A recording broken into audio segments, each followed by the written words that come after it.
The woke is not going away at Marvel Studios and the Marvel Cinematic Universe. The MSheU is here to stay. So says the latest Marvel rumor. Before we get into this, I'd like to ask you, please hit that subscribe button, hit that bell for notifications so you don't miss any of our future videos here at the Trent Report. Let's get into this here. This is over at thatparkplace.com, your number one place for pop culture news. And a new rumor claims that a female Iron Fist is going to be introduced into the Marvel Cinematic Universe via the Eyes of Wakanda animated series before we see Danny Rand in the MCU. This is according to Cosmic Book News. That scooper, Can We Get Some Toast, detailed that a female Iron Fist will be introduced into the Marvel Cinematic Universe via the Eyes of Wakanda animated series. This female Iron Fist will be an original character for the Marvel Cinematic Universe and is currently being called Jinora. She will appear in the animated series alongside a Wakandan named Basha. So just utterly ridiculous that we're going to be getting this female Iron Fist character before we see Danny Rand in the Marvel Cinematic Universe. It's an utter disgrace. It's an embarrassment for Marvel Studios as well if this rumor is indeed true. It truly shows you where their agenda is at, that they will sideline Danny Rand in favor of some new original character that will have the Iron Fist mantle before we see Danny Rand. It shows that they don't actually respect their comics. They don't care about their comics, and it's all about pushing that feminist agenda that the MSheU is now known for. Well, let's get into some of this here. So a female Iron Fist isn't unheard of, but it is only basically in recent times that we've seen this. They introduced a young girl named Pei back in 2014 during their super DEI initiative. It was called Marvel Now. It's when a lot of that wokeness was inserted into Marvel Comics with clear agenda being pushed. So she was introduced in this Iron Fist, the Living Weapon #1 in 2014. By the end of the 12-issue series, Danny Rand was tasked with training Pei until the next cycle. You can see here, you will keep her safe, train her here on Earth, and return her to us the next natural cycle, and you are her Thunderer now.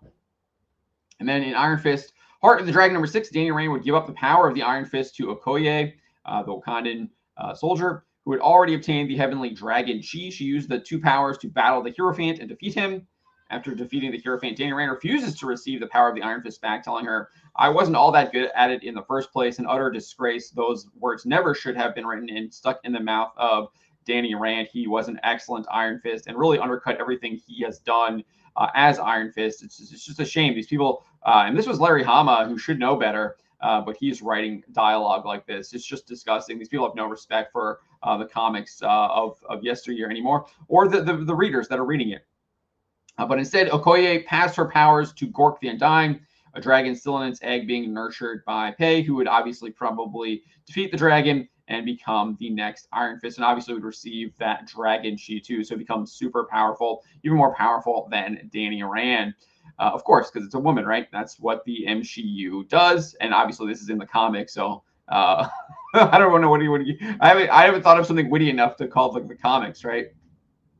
They would also introduce a female Iron Fist, Fan Fei, as the first ever Iron Fist in Marvel Legacy #1 back in 2017. She would join the Stone Age Avengers and battle the Celestial known as the Fallen.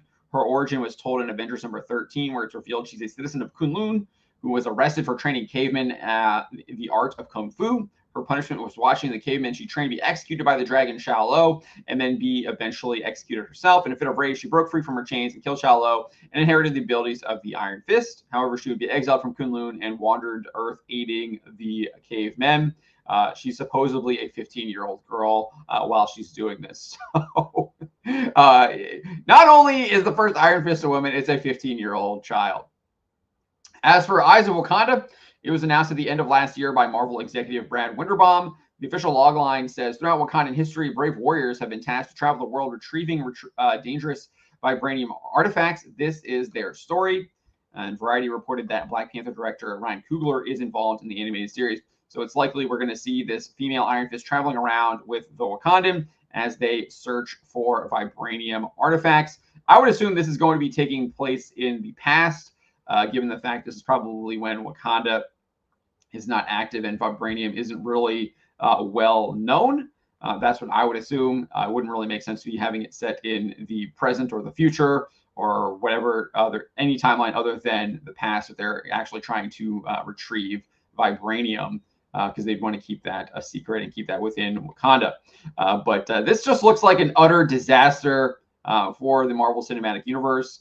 They are not learning any of their lessons. They're not learning anything from the absolute box office punishment they received for the Marvels and for Ant-Man and the Wasp: Quantumania. They're going to continue to double down on this agenda. They are not letting their foot off the pedal. And hopefully they continue to lose lots and lots and lots of money as they push this, in my opinion, evil agenda. I don't even think it's an opinion. I think it's objectively evil, and anyone with a discerning conscience should be able to see that. But let me know what you guys think about this. Let me know in the comments below. Remember to always be charitable, but to always speak the truth.